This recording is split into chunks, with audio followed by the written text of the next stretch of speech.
Okay, welcome to something new that we're doing that we call History Quest meets Write the Record. And for complete transparency, I am not only involved with Write the Record, but I have the privilege of serving on the Orange County African American Historical Society.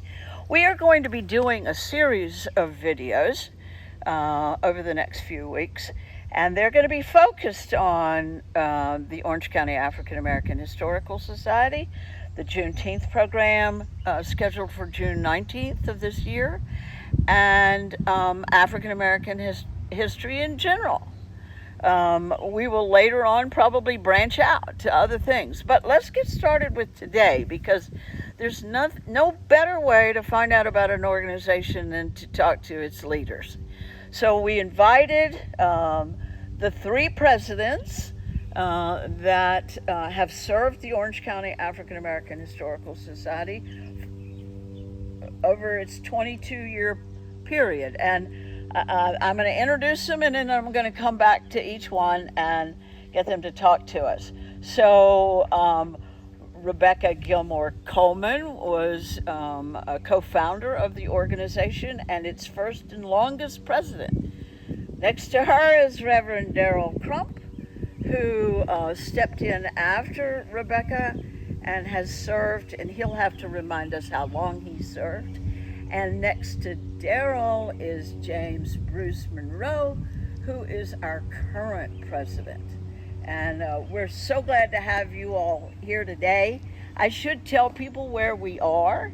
We are sitting in what will become the beautiful commemorative park at Church and Chapman Street. Right now, it is a vacant lot, but we thought it might be fun for viewers to kind of watch its progress over the term of the videos. So Rebecca, we're going to start with you.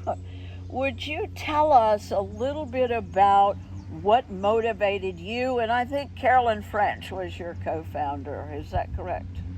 That's correct, Carolyn and a number of others. I first organized the Orange County African American Historical Society after I was approached by Montpelier. At the time, Kathleen Mullen was the director there. She approached me to dedicate the enslaved cemetery there.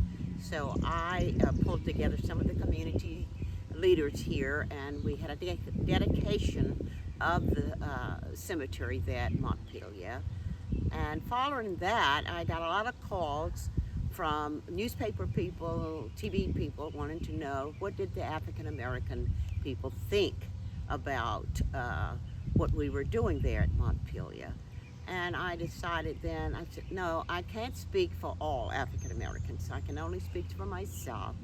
So following that encounter with the TV folks and the news people, I called a meeting with some of the leaders in Orange County and asked them to meet at my home, and we discussed, how can we go about setting up a historical society so that we, the African American community, can talk about our history and learn more about what happened here in Orange County.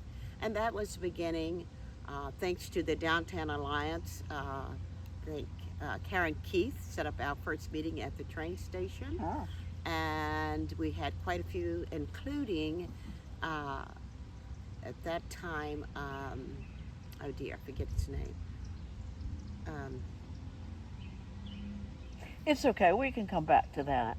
Because Mike Quinn. Oh, okay, from Montpelier. Okay. Was the director there at that time. He, Frank Walker, Carolyn French, Esther Jubilee, and other leaders here in Orange County met with us at the train station. And from then on, we began to organize and meet and establish the Historic Society. Is it correct that there was not a group of that kind of formation prior to you all starting the Orange County African American Historical Society?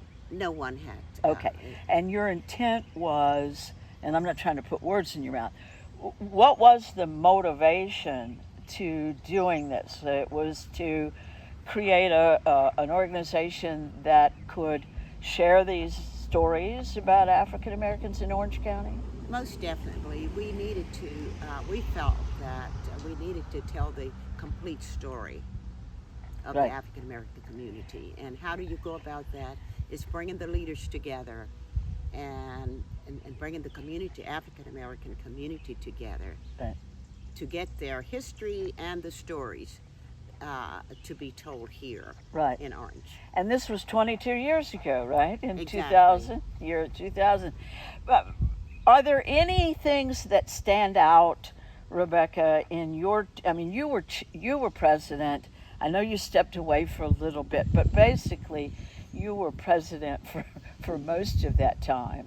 So are there any highlights you'd like to share of accomplishments or even maybe some struggles? Well, we first we went to Montpelier. We began to have enslaved descendants meetings there at Montpelier, gatherings, and we did that 3 or 4 times a year. Not a year, but I think it was 2005, then 2000. Every 5 years, we got the descendants from all over the United States I see. to come and talk about our history there at Montpelier. But what about within the community itself? I mean, you're talking about sharing the histories of the Orange County folks.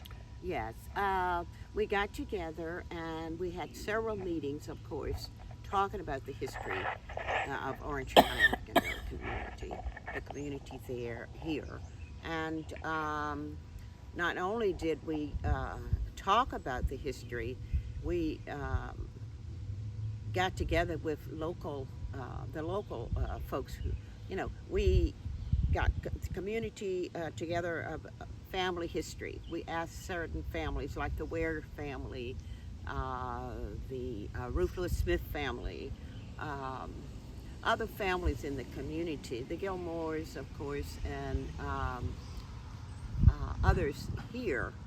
And we had an exhibit at the Art Center. The Art Center has been so supportive Right. and helping us to tell our stories. And we were having our meetings there to tell. We would put on the display, the exhibits of the families here in Orange County to get the complete stories told. Not only did we do local family histories, but we went as far as telling the school history during segregation. We did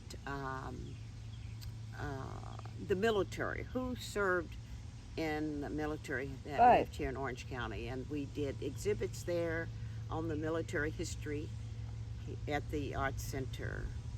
And these are all extremely important aspects of the African American community's contributions to this whole community, this Orange County. I'm going to come back to that in a minute. I want to move over to Reverend Crump because you had some big shoes to fill. I sure did. When you stepped in as president. So, can you talk a little bit about how you did you change the direction? Did you add to it? Did you foresee some challenges for yourself or for the organization? I spent a lot of time speaking with Miss Coleman. To a great deal, she mentored me along the way, and Well, you were a member of the organization board Yes, before I you was. became Yes, president, I so you was. didn't come in cold turkey. no, I didn't come in cold turkey, but it's a big difference from being on the board than being what people perceive as the face of the organization. Right. And good or bad, that's usually what the president is. So Well, you were fortunate to have her as a mentor, both no question. hands-on and then once you became president. But were there any particular challenges that you faced? not especially challenges. I was already a leader in the church, so I knew how to help people see what they can do and help them to understand that they are all valuable. I really believed in teamwork. It works best when people work together to get things done. So I had that in my head already. Some of the greatest things I can think of that just happened to happen when I was president, because again, I it was think a you're team. being very modest, but Yeah, that's okay. no.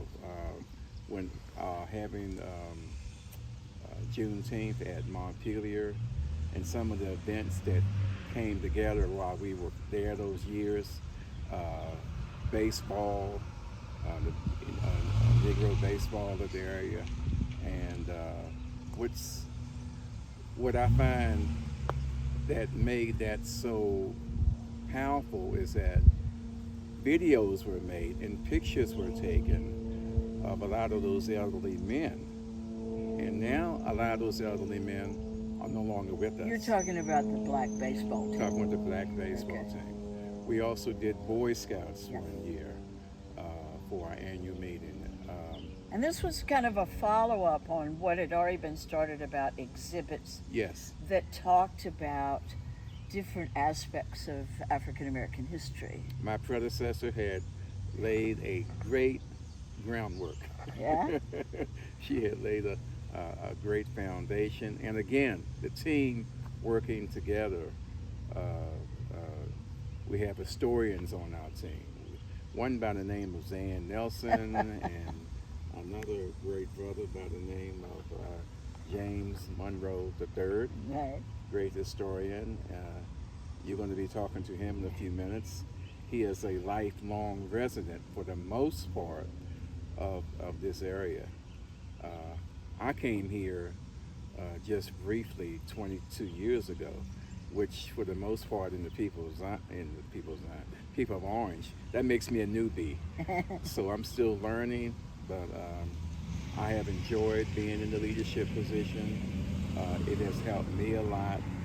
It has allowed me to see that, again, everybody has something to contribute, and never discount anyone because they may have less education, they may have a different dialect, they might have a southern brogue, they might not look like me or you. Everyone has something to contribute, and when we keep that in front of us, it really helps us a lot, either whether it be on the board or to the people that we're reaching out to and trying to help. Well, thank you, and I think that's a good segue into our current president, James Monroe III, who typically is known as Bruce, right? That's Is correct. that right? Okay, so Bruce, you just became president this year in 2022, and you'd been on the board for a couple of years. And as Reverend Crump said, you are a native son of Orange County. So again, I mean, Reverend Crump didn't tell us how long, but I think it was 7 years you were president. About 6 years. 6 years. Yeah. So it's still a transition, right? It is. So how are you approaching that transition? Because you've got a lot of great things going on in this organization. I'm approaching it very carefully. I not only have 2 shoes to fill, but 4. I see. You know, and I am just very honored to have been selected for presidency. I'm not sure that I can be classified as a historian. Most of my history is based on life experiences. Of course, I have taken lots of history courses and so forth, and I've learned a lot.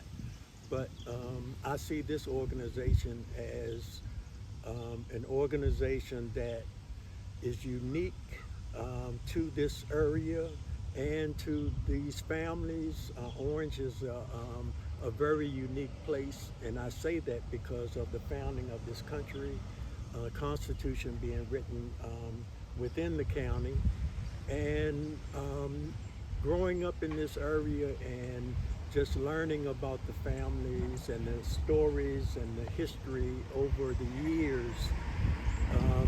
It was a story that needed to be told. was worked with Rebecca Coleman with the NAACP.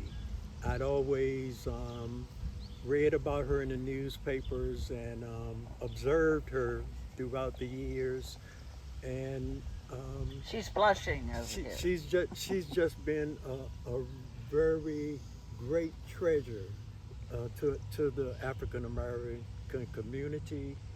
And when I was asked to come on board as a board member, was no greater honor than to come on and to serve under this organization that was run with such dignity, and it gained so much respect. So I would ask all three of you nobody's yet spoken to the mission, but your organization certainly has a mission. And what is it that you would like to have listeners take away? Bruce, you talked about the organization being very unique, and I agree with you. I think it is, and it's extremely well run. And Reverend Crump, you talked about teamwork, but what would you like to share with people about what you want them to know about this organization that you don't think maybe they would know?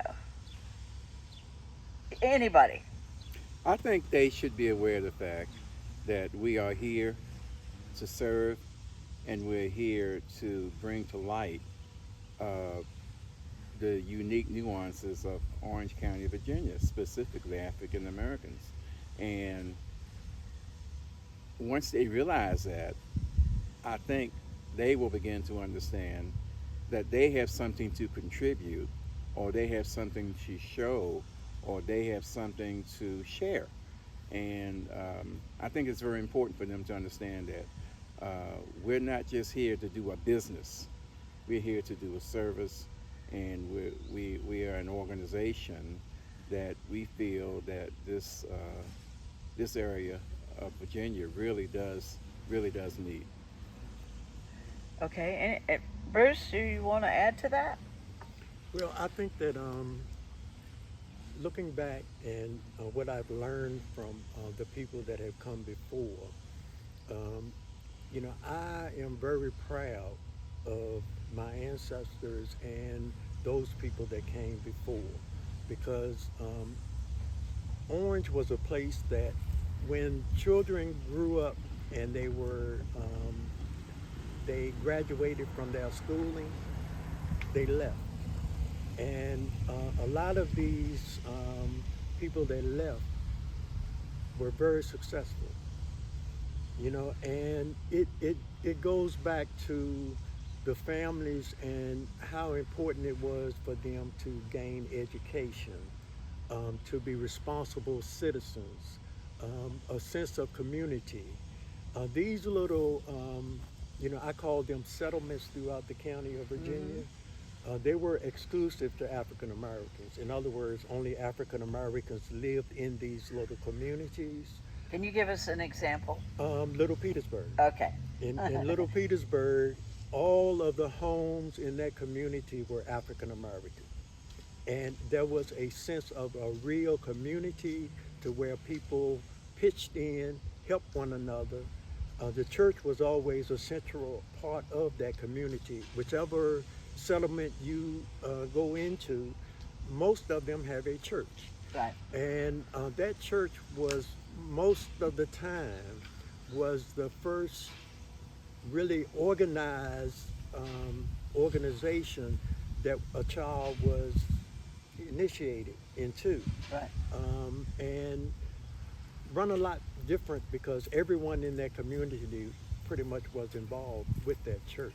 Well, and I think you've done some with Phil Oderbear. Maybe you've done some special videos on Little Petersburg, and that would be a wonderful thing to talk about in the future, as all these communities. But again, I'm going to come back to you, Rebecca, as far as anything that you want people to know about or our organization, even if it's just a word or a phrase. Well, in organizing the Orange County African American Historical Society, I wanted to bring the entire African community together to tell their stories. We had a lot of African Americans who lived here in Orange County, but we never came together to tell our history. Right. And in forming the Historical Society, we wanted to pull together the Orange County African American community to tell their stories and history of like Mr. Monroe said here, to bring these things to the forefront. Right. And like Church Street, Mill Street, all the little communities here in Orange County to come together and tell their stories. Okay, so one of the things that I know about that you all haven't mentioned that the organization does, and let me step back a second because I think it's twofold what your mission is, or our mission, is to bring the community, the African American stories forward and share them with a community that maybe doesn't know them yet, doesn't know those stories, and doesn't know some of the contributions that these folks have made. So several years ago, this organization began something called the Eclipse Award. Yes. So please talk about that a little bit. We're going to have to close the video down here in a moment or two, but I think it's important for people to know what that is and why it's so important. Anybody? The Eclipse Awards they began because we had a discussion in our board, in several of our board meetings, how to honor individuals in our community and highlight what they have done and present it to the community. We came up with the idea, we're going to have a banquet because everyone loves to eat. And we found a hall, we found a caterer, and we sold tickets at a modest price and packed the places out because people were so excited. And each year, the first 2 years, we picked 5 individuals in the community. 1 or 2 of these individuals had left the community, but had done so much when they were here that we still honored them. As a matter of fact, one lady lived in New York City. Her family brought her back for the banquet. Right. She was there for the banquet. We gave them all the time to say something. We did bios of these individuals. We did pictures of them. We put them online. We put them in a nice brochure. And again, some of those individuals who we did honor, especially those first couple of years, some of them are no longer with us. And at least one that I know of anyway is no longer with us. So it gave us an opportunity to give people their flowers and to allow people around them who did not know as much about them to find out what these individuals had done to contribute to the community. Right. Since that time, we've also added young people in the last couple of years. Right. So Eclipse Awards has been one of our strong suits in bringing the community awareness to what we're trying to do in the community. Well, and not only recognizing the individuals within their own African American community, but also to the rest of the world that Yes. says, look at, you may not have known what these people have accomplished. You may not have known that they graduated from Princeton with a master's degree and they chose to teach here in Orange County. The first year we did Eclipse Awards, there was a young lady at the Art Center who was the manager, so to speak. Director. At the Art Center. And her name is Laura Thompson. Terrific person, did much to contribute to Orange County African American Historical Society. And we said, we need to honor Laura. We did. And it showed I believe it showed that we were not so color conscious that we were just going to just honor people of color, no pun intended.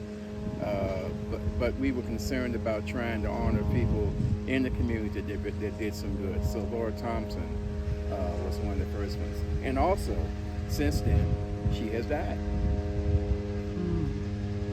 So I think the organization is stellar. It's stellar. I know that it prides itself in building partnerships. It prides itself in telling that untold story, sharing it with people. And we're sitting in a park that on the 19th of June is going to be dedicated to this area around us that was a vibrant African American commercial and residential district. With that, I'm going to say thank you very much for joining us, because we will talk about some of these other things in other videos. Thank you for having us. Okay.